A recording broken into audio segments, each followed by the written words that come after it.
আল্লাহ তাবারক ওয়া তাআলা বলেন ওয়া রাফা'না লাকা যিকরাক, হাবিব আপনার সম্মান, আপনার ইজ্জত, আপনার জিকির, আপনার আলোচনা আমি আল্লাহ বাড়ায় দিয়েছি। সুবহানাল্লাহ। নবীর ইজ্জত বাড়ায় দিয়েছেন কে? আল্লাহ। আমার আল্লাহ বলেন কাহার কাছে পছন্দ হোক আর না হোক, আমার নবীর জিকির কাহার কাছে ভালো লাগুক আর না লাগুক আমি আল্লাহ বাড়ায় দিয়েছি। সুতরাং আমি আল্লাহ যতদিন থাকবো আমার নবীর জিকিরও ততদিন থাকবে। আমি আল্লাহ যতদিন থাকবো আমার নবীর প্রশংসা ততদিন থাকবে। আমি আল্লাহ যতদিন থাকবো আমার নবীর নাম ততদিন থাকবে। পৃথিবীর কোন মানুষ ইচ্ছা করলো নবীর নাম বন্ধ করতে, নবীর জিকির বন্ধ করতে, নবীর স্লোগান বন্ধ করতে? নবীর স্লোগান দিয়েছেন কে? আল্লাহ। যেরকম কে? আল্লাহ। দুঃখ লাগে বাবা, কোন দিকে ওয়াজ করব? কোরআনুল কারীমের তাফসীর করে সামনে কোরআন শরীফ রাখে, মাথায় পাগড়ি পরে, সুন্দর টুপি পরে, সুন্দর বয়ান করে, গোটা দেশ বিদেশ খ্যাতি অর্জন করেছে। এই খ্যাতি সম্পন্ন বক্তা স্টেজে উঠে বলে আল্লাহর স্লোগান দেওয়া যাবে, মুহাম্মদ রাসূলুল্লাহর স্লোগান দেওয়া যাবে না।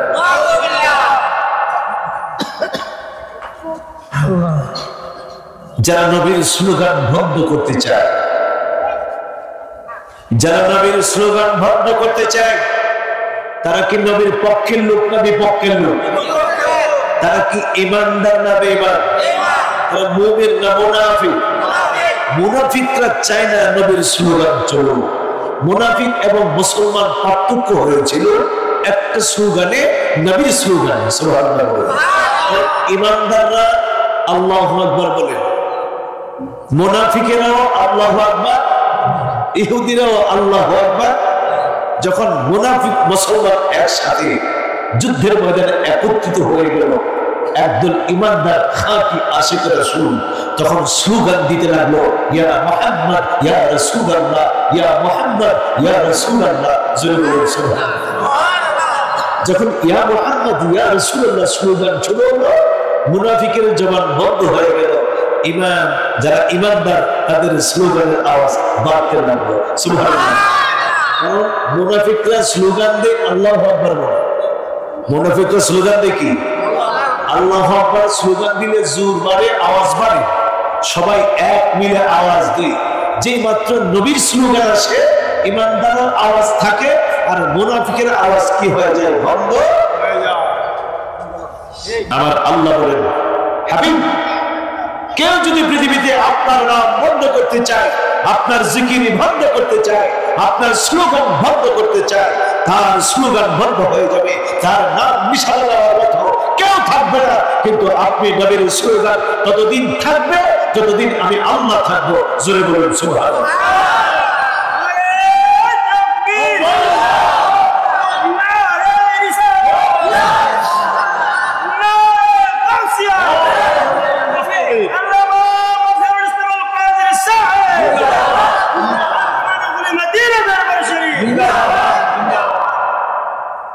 আমাদের দেশটা এমন একটা দেশ, এই ধরনের বক্তব্য দেওয়ার পরেও ওই বক্তার ওয়াজ আমরা গ্রহণ করি এবং শুনি। স্পষ্ট হয়ে গেল নবীর স্লোগান যে পছন্দ হয় না, লোকটা কি নবীর পক্ষের না বিপক্ষে? নবীর বিপক্ষে থাকে, নিজের দলে থাকার কারণে তাকেও খারাপ বলে না, তাকেও ঈমানদার বলে, তার ওয়াজ গ্রহণ করে। এই হলো আমাদের দেশের জনগণ। একবার জুতার মালা, আরেকবার ফুলের মালা, একবার ফুলের মালা, আরেকবার আমরাই তো সেই জাত। আমার নবীর স্লোগান শুরু করে দিয়েছেন কে? লা ইলাহা ইল্লাল্লাহ কার স্লোগান? মুহাম্মদ রাসূলুল্লাহ কার স্লোগান? নবীর স্লোগান। নবীদের আল্লাহর স্লোগান আর আল্লাহদের আমার নবীর স্লোগান। সুবহানাল্লাহ। যেখানে লা ইলাহা ইল্লাল্লাহ সেখানে মুহাম্মদুর রাসূলুল্লাহ আছে কি নাই? আছে কি নাই? যেখানে কালেমা আছে সেখানে আমার নবী আছে, যেখানে আযান আছে সেখানে আমার নবী আছে, যেখানে ইকামত আছে সেখানে আমার নবী আছে, যেখানে নামাজ আছে সেখানে আমার নবী আছে। সুতরাং আমার আল্লাহ যেখানে, নবীও আমার আল্লাহ বলেন হাবিব ইজা যুকিরতু যুকিরতা মাই, আমার জিকির যেখানে আপনি নবীর জিকির চলবে সেখানে। আমার জিকির যদি আসমানে হয় আপনি নবীর জিকির আসমানে হবে, আমার জিকির যদি জামিনে হয় আপনি নবীর জিকির জামিনে হবে, আমার জিকির যদি জান্নাতে হয় আপনার জিকির জান্নাতে হবে, আমার জিকির যদি আযানে হয় আপনার জিকির আযানে হবে, আমার জিকির যদি ইকামতে হয় আপনার জিকির ইকামতে হবে, আমার জিকির যদি নামাজে হয় আপনার জিকির নামাজে হবে। এক কথায় আমি আল্লাহ যেখানে আপনি নবীও থাকবেন সেখানে। বলুন সুবহানাল্লাহ।